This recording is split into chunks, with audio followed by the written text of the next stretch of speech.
ونتوكل عليه ونعوذ بالله من شرور أنفسنا ومن سيئات أعمالنا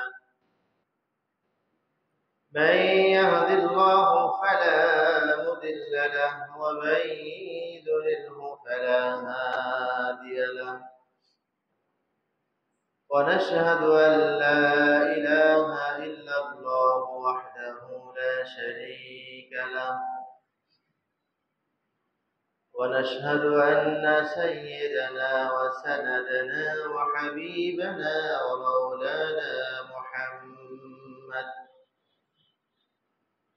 الذي أرسله بالحق بشيرا ونذيرا وداعيا إلى الله بإذنه وسراجا منيرا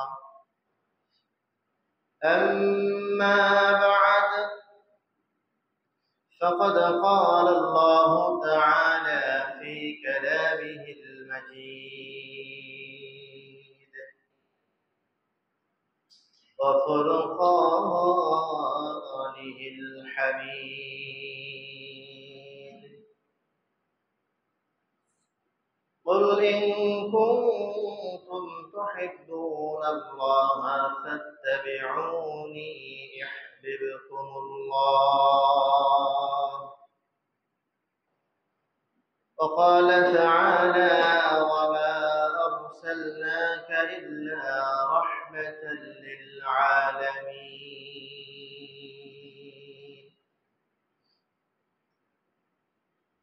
وقال رسول الله صلى الله عليه وسلم تركت فيكم أمرين لن تضلوا ما تمسكتم بهما كتاب الله وسنة رسوله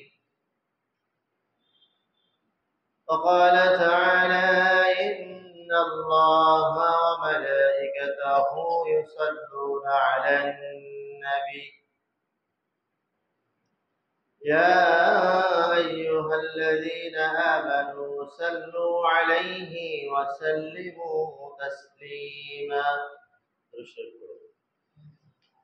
اللهم صل على محمد وعلى آل محمد كما صليت على إبراهيم وعلى آل إبراهيم إنك حميد مجيد اللهم بارك على محمد وعلى آل محمد كما باركت على إبراهيم وعلى آل إبراهيم إنك حميد مجيد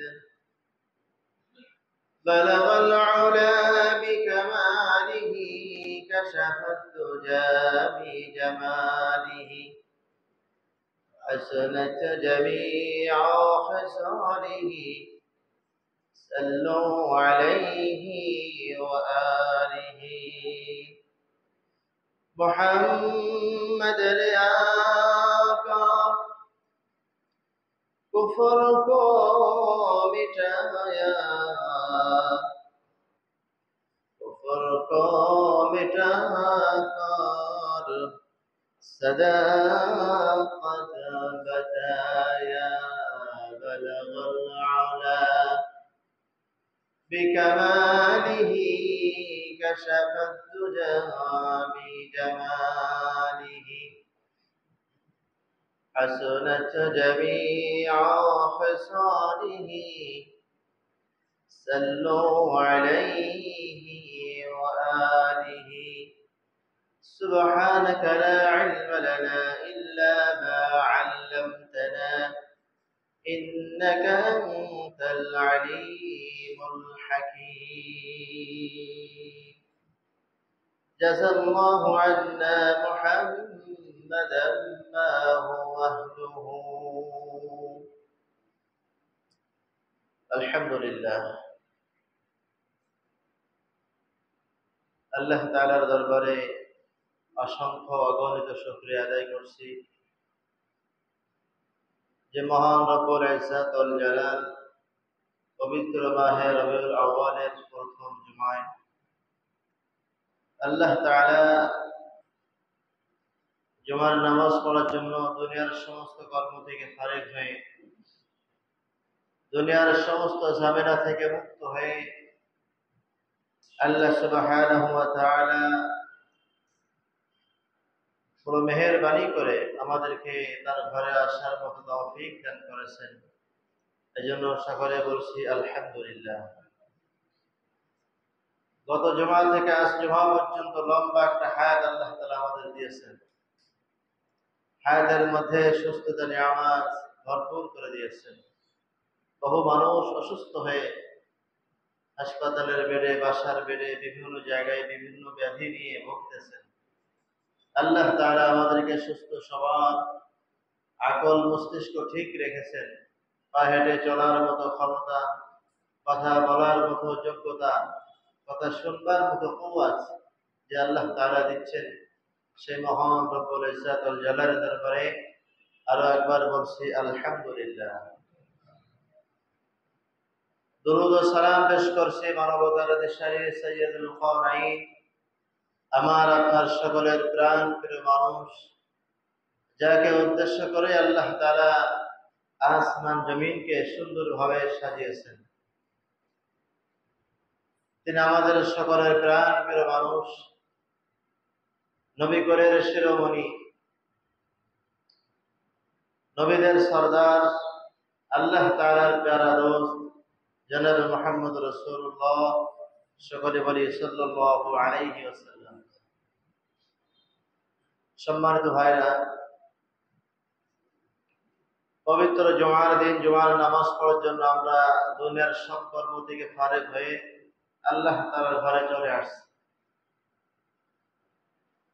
তো বর্তমান যে মাস শুরু হয়েছে, পবিত্র মাহে রবিউল আউয়াল, যে মাস আসলেই প্রায় মুসলমানের মধ্যে সাড়া পড়ে যায় যে আখিরে নবী সাল্লাল্লাহু আলাইহি ওয়াসাল্লামের জন্ম যে মাসে হয়েছে। বড় আনন্দের বিষয়, খুশির বিষয়। সাথে সাথে আবার বড় ব্যথিত যে মাসের মধ্যে নবী আলাইহিস সালাম দুনিয়া ছেড়ে চলেও গেছেন। আমাদের জন্য বড় ব্যথা বেদনা। তো একই মাসের মধ্যে জন্মগ্রহণ, একই মাসের মধ্যেই চলে যাওয়া, যাওয়ার তারিখ নিয়ে কোনো মতভেদ নেই যে 12 রবিউল আউয়াল রাসূল আকরাম সাল্লাল্লাহু আলাইহি ওয়াসাল্লাম দুনিয়ার মায়া ছেড়ে চলে গেছেন আল্লাহ তাআলার সান্নিধ্যে। জন্মের তারিখ নিয়ে অনেক পাওয়ার আছে হাদিসের মধ্যে, 8, 9, 10 এভাবে 12। তো আমাদের লক্ষণই হলো যেই দিবস পালন করবো না কেন এটা শরীয়ত সম্মত কিনা। জন্মদিন হোক আর মৃত্যুবার্ষিকী হোক, এটা আল্লাহ তাআলার কোনো কওল আছে কিনা, নাস আছে কিনা, রাসূল আকরাম সাল্লাল্লাহু আলাইহি ওয়াসাল্লামের হাদিসের মধ্যে কোনো ইঙ্গিত আছে কিনা। এক কথায় নবী আলাইহিস সালামের তরিকার মধ্যে দিবসটি উদযাপিত কিনা। নবী আলাইহিস সালামের জামানায়, সাহাবাদের যুগে, তাবিঈদের যুগে, আইম্মা মুজতাহিদিন সহ সালাফে সালেহিন যারা ছিলেন, তাদের সময়কালে দিবসটি উদযাপিত হতো কিনা। এবং আমরা যে উদযাপিত করব বা আমাদের যে দেশে উদযাপিত হবে, এটা নবী আলাইহিস সালামের সুন্নাহ মোতাবেক হচ্ছে কিনা, এটা আমাদের লক্ষ্য। নবী আলাইহিস সালাম দুনিয়ার মধ্যে আসছেন, বড় খুশি। তো আবার দুনিয়া থেকে চলেও গেছেন, ব্যথা। তো একই দিনে একই বাসায় আনন্দ প্রকাশ আবার কান্নাকাটি বেদনা হয় না, যে কোনো একটা করতে হয়। খুশি হলে আনন্দ, আর ব্যথিত হলে কান্নাকাটি, শোক, দুইটার যে কোনো একটা করতে হবে। একটাকে ছেড়ে দেওয়ার একটা করা যাবে। তো নবী আলাইহিস সালাম দুনিয়া আসছেন, এটা আমাদের জন্য, সকলের জন্য সুখবর। আল্লাহ তাআলা রহমত হিসাবে দুনিয়ার মধ্যে পাঠিয়েছেন। শুধুমাত্র মক্কা মুকাররমার মধ্যে রহমত না, গোটা বিশ্বের জন্য রহমত হিসাবে আল্লাহ তাআলা পাঠিয়েছেন।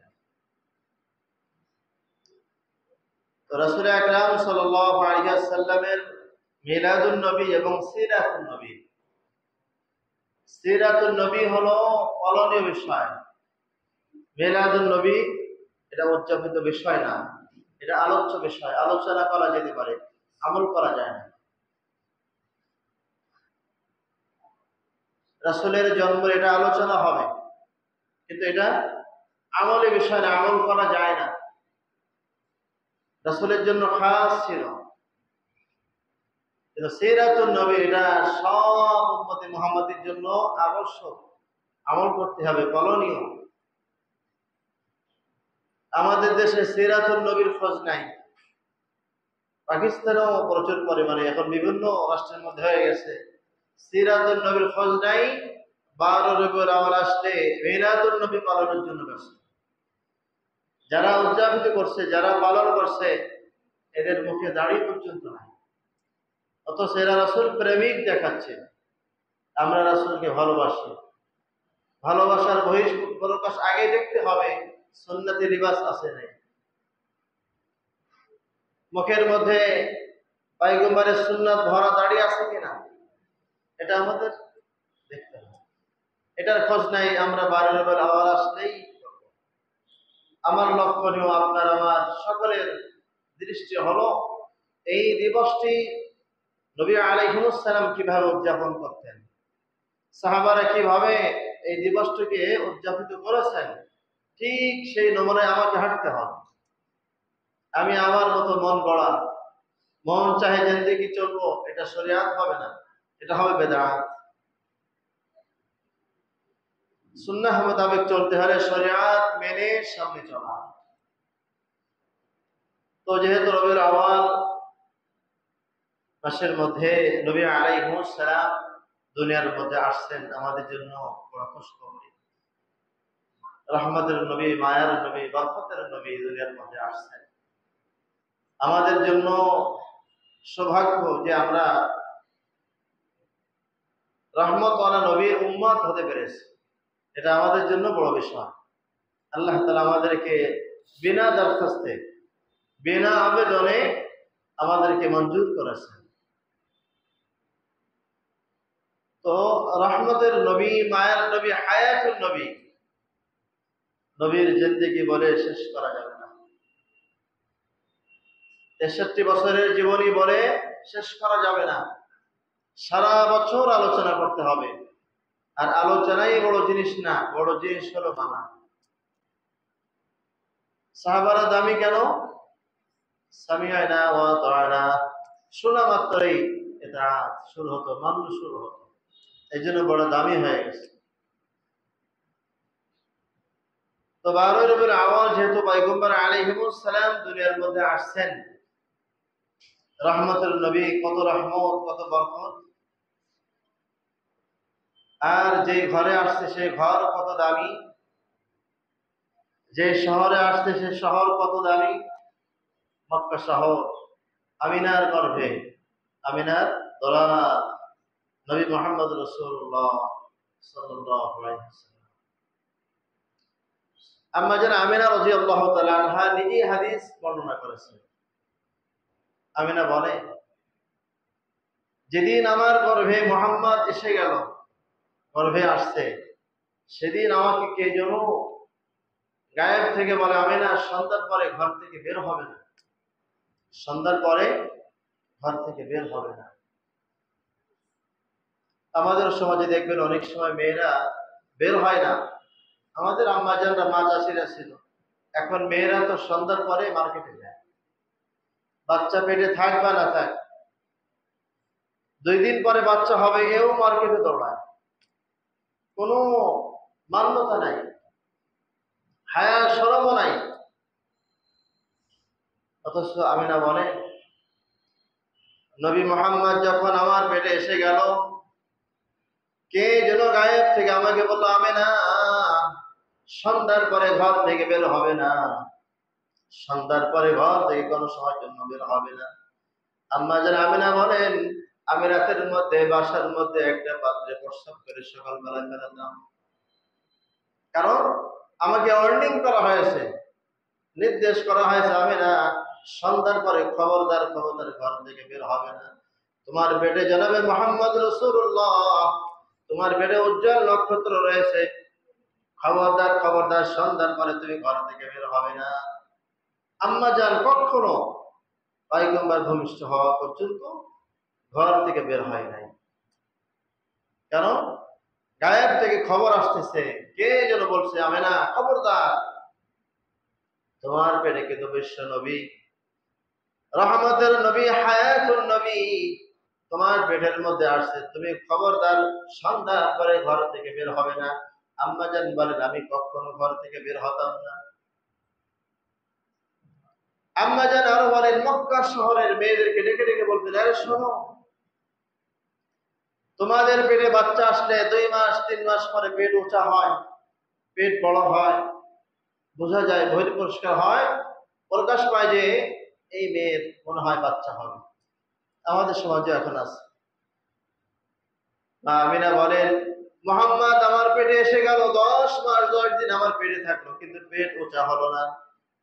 কত বরকত, পেট উঁচা হলো না, পেট স্বাভাবিক ভাবে থাকলো, কেউ বুঝলো না যে আমিনার গর্ভে সন্তান রয়েছে, এতিম সন্তান। নবী মুহাম্মদ রাসূলুল্লাহ পৃথিবীতে আসার আগে আব্বার ইন্তেকাল হয়েছে 6 মাস আগে। তো আমিনা বলেন যে আমি সন্তান আমার পেটে ছিল মুহাম্মদ, কিন্তু আমার পেট উঁচা হয়নি, বড় হয়নি, মানুষ সুস্থ।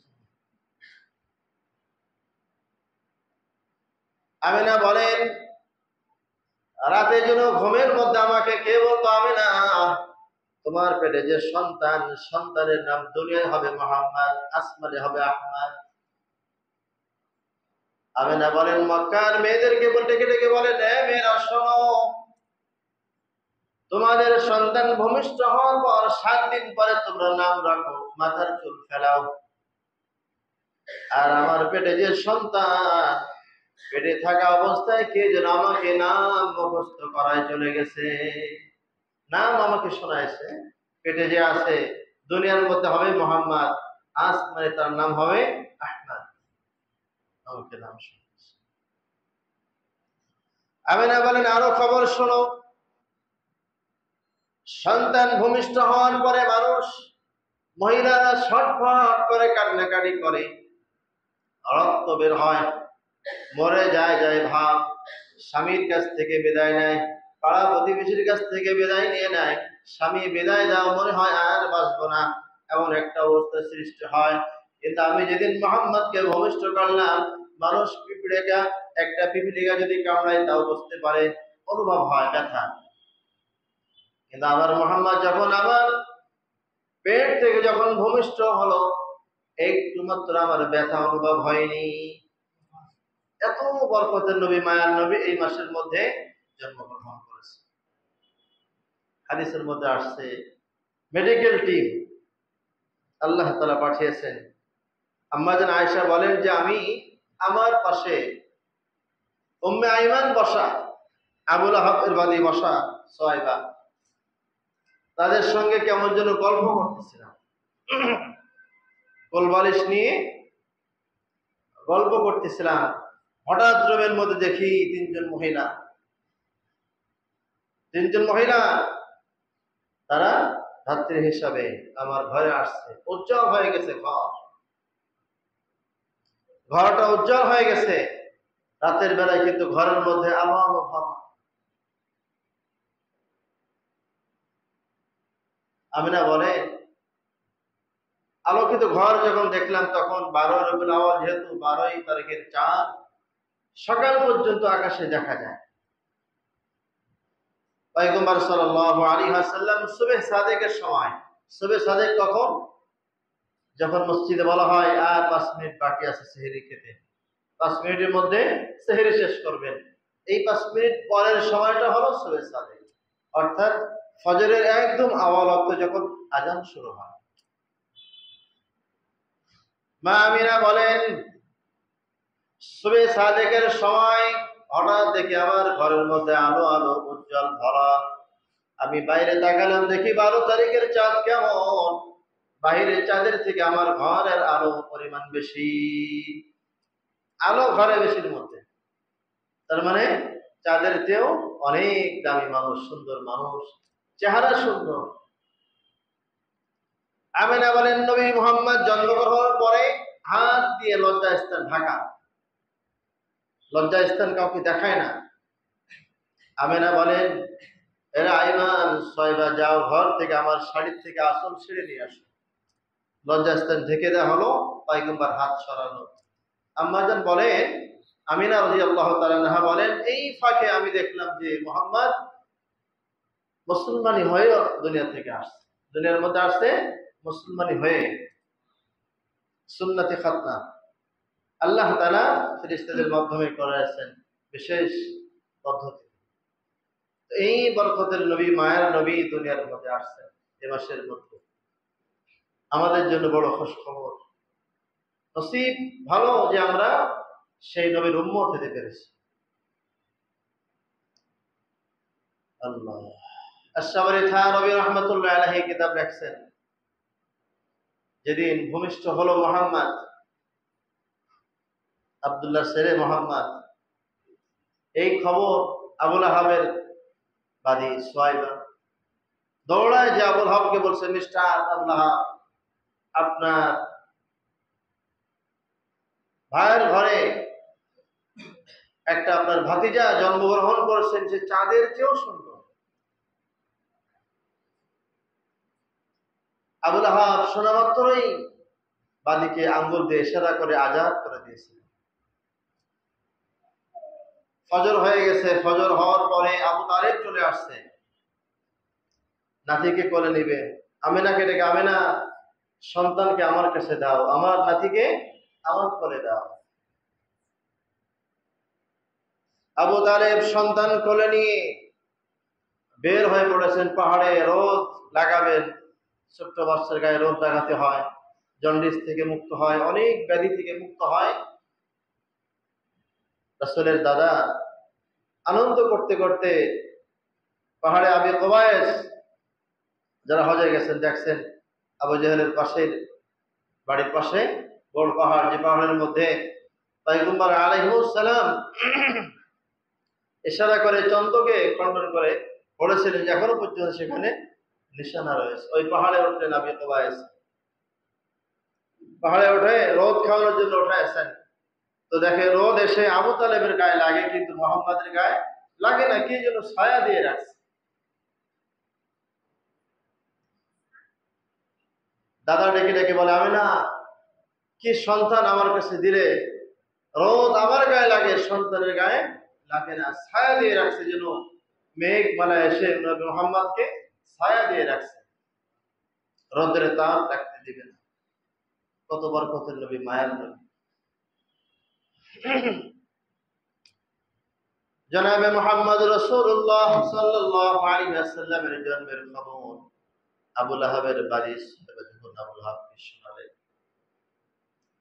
সাথে সাথে আবু লাহাব 2 আঙ্গুলের ইশারা করে নবী মুহাম্মদ জন্মের খবর শুনে তার প্রিয় বাদী দাসীকে সাহাবাকে আজাদ করে দিলেন, আর বলেন তুমি আজ থেকে মুক্ত স্বাধীন, তুমি আমার পরাধীন না, ইচ্ছা হলে থাকবা, না হলে চলে যাবা, তোমার ইচ্ছা দিন, তুমি এখন আর পরাধীন নাই।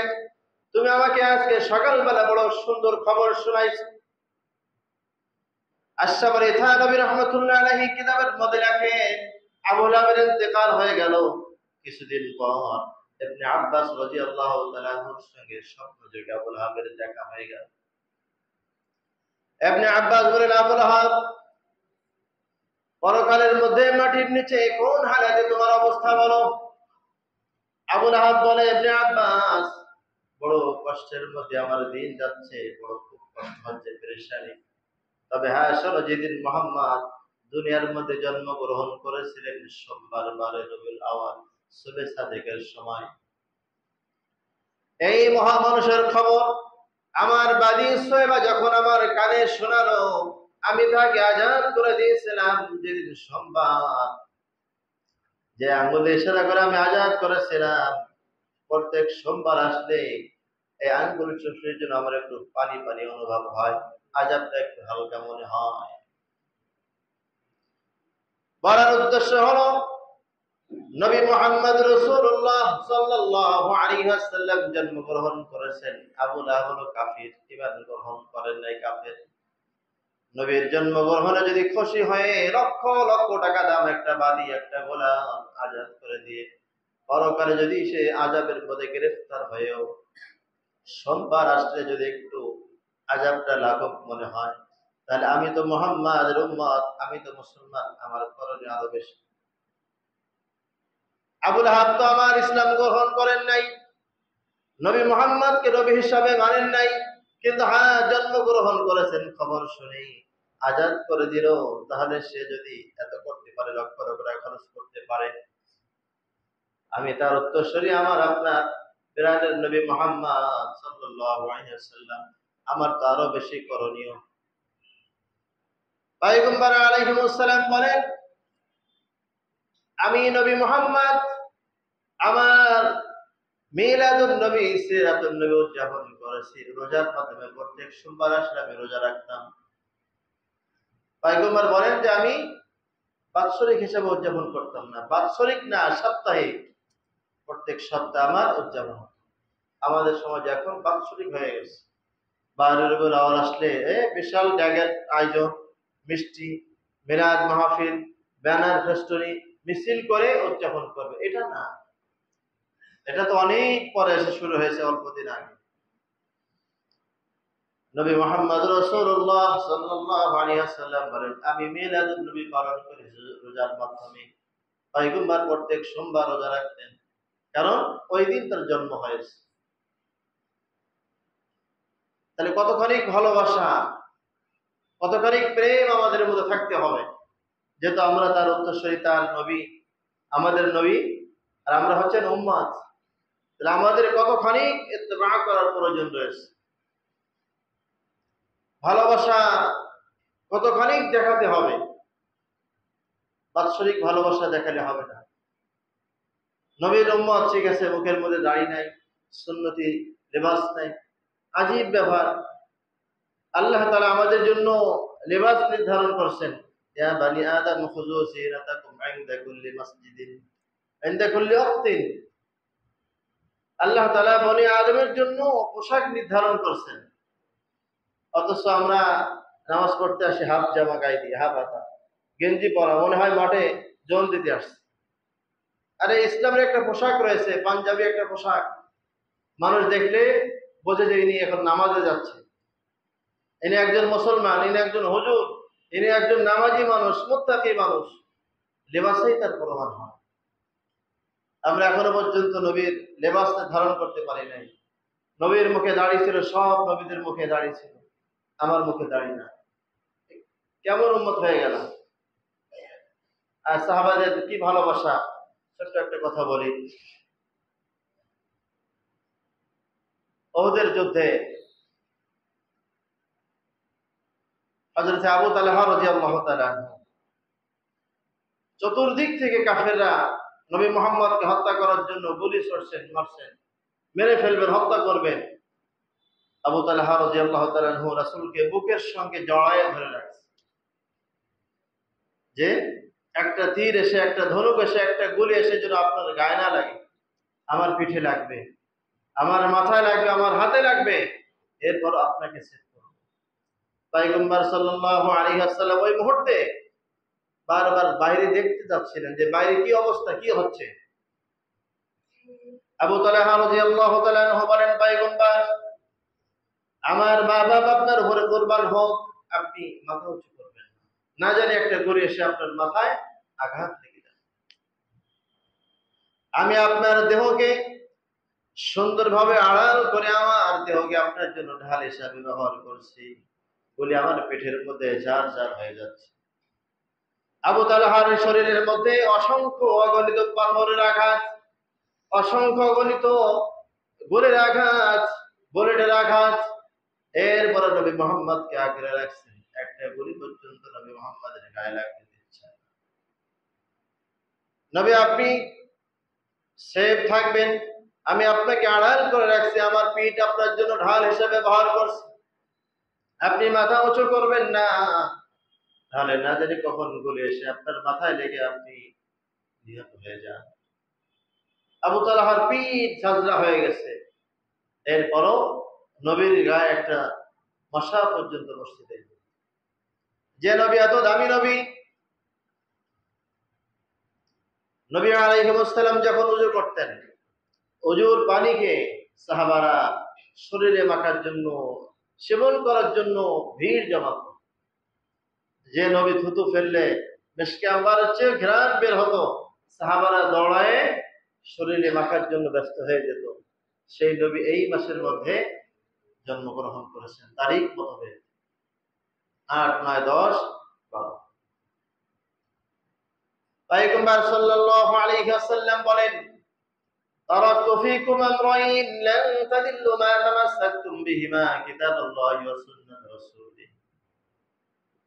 আমি দুইটা জিনিস রেখে যাচ্ছি, দুইটা জিনিস মজবুত করে ধরবে, তোমরা পথ হারাবে না, পথভ্রষ্ট হবে না। একটা হলো কিতাবুল্লাহ, আর একটা হলো সুন্নাত রাসূল। তাহলে আমাদের এখন লক্ষ্য হলো যে মাসের মধ্যে নবী আলাইহিস সালাম আসছেন, আবার চলেও গেছেন, এই দিবসটি আমরা কিভাবে উদযাপন করব, কিভাবে অতিবাহিত করব। তো সহজ হিসাব, যে সাহাবাদের যুগে এই দিবসটি কিভাবে উদযাপিত হতো, তাবেঈদের যুগে তাবেঈন এবং মুজতাহিদিন যারা ছিলেন, তারা এই দিবসটি কিভাবে উদযাপন করেছেন, ঠিক ওই নমুনে আমাকে চলতে হবে।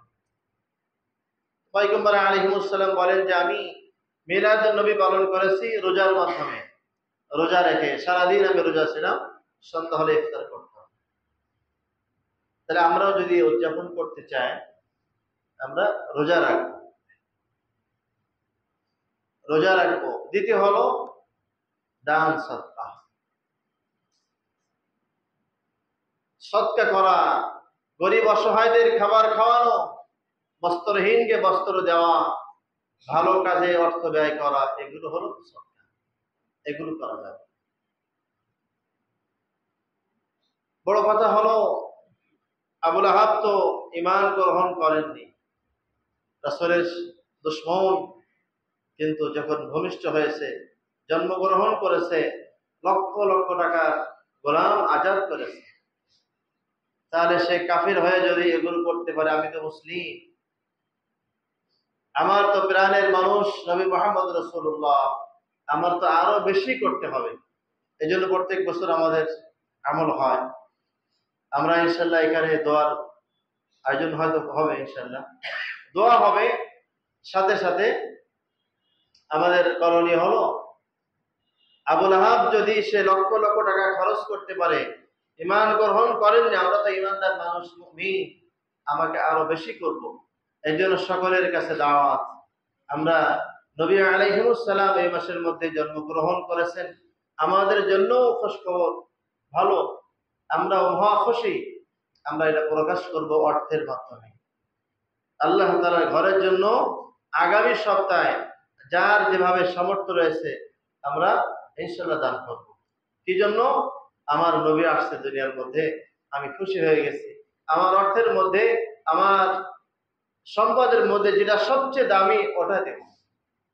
আমাদের এখন টাকার উপরে কোনো দামি জিনিস নেই, টাকা হলো সব থেকে আমাদের এখন মেন দামি সম্পদ। এজন্য আমাদের সামর্থ্য অনুযায়ী, আমার যেভাবে ইনকাম রয়েছে, যে অর্থ আমার রয়েছে, এই সামর্থ্য অনুযায়ী আমরা আল্লাহ তাআলার ঘরে ইনশাআল্লাহ দান করব। করা যাবে না ইনশাল্লাহ? 12 রবিউল আওয়াল আগামী সপ্তাহে আমরা ইনশাল্লাহ করব রবিউল আওয়াল মাসের মধ্যে। আর আমাদের এই উদযাপিত এটা বাৎসরিক হিসাবে না, প্রত্যেক সপ্তাহে আমরা রোজা রাখি, সোমবার আসে। আর দান সৎকার হাত আমরা বাড়িয়ে দেবো ইনশাল্লাহ। আর নবীর প্রেম ভালোবাসা কখন হবে? যখন নবীর সুন্নাতকে মানুষ ভালোবাসবে। নবীর একটা সুন্নাতকে যারা জিন্দা করবে, প্রত্যেক দিন একটা একটা সুন্নাত আমলের চেষ্টা করবে, তাহলে নবীর সুন্নাত হলো দাড়ি লম্বা রাখা, মোষ ছোট রাখা, মাথার চুল ছোট রাখা, পাঞ্জাবি পরা, মিথ্যা কথা না বলা, সব সময়ের জন্য সত্য কথা বলা। নবীদের বিশেষ কয়েকটা অভ্যাস ছিল, সব নবীদের গুণ ছিল। তার মধ্যে অন্যতম ছিলেন কোন নবী আলাইহিস সালাম মিথ্যা কথা বলতেন। মিথ্যা কথা কোন নবী বলতেন না। পয়গম্বর আলাইহিস সালামের কাছে এক নওজোয়ান সাহাবী আসছে দিন গ্রহণ করার জন্য। তো শর্ত লাগাইছে, নবী আপনার দিন গ্রহণ করব, কিন্তু আমি একটা অভ্যাস ছাড়বো না, মদ খাওয়া বন্ধ করবো।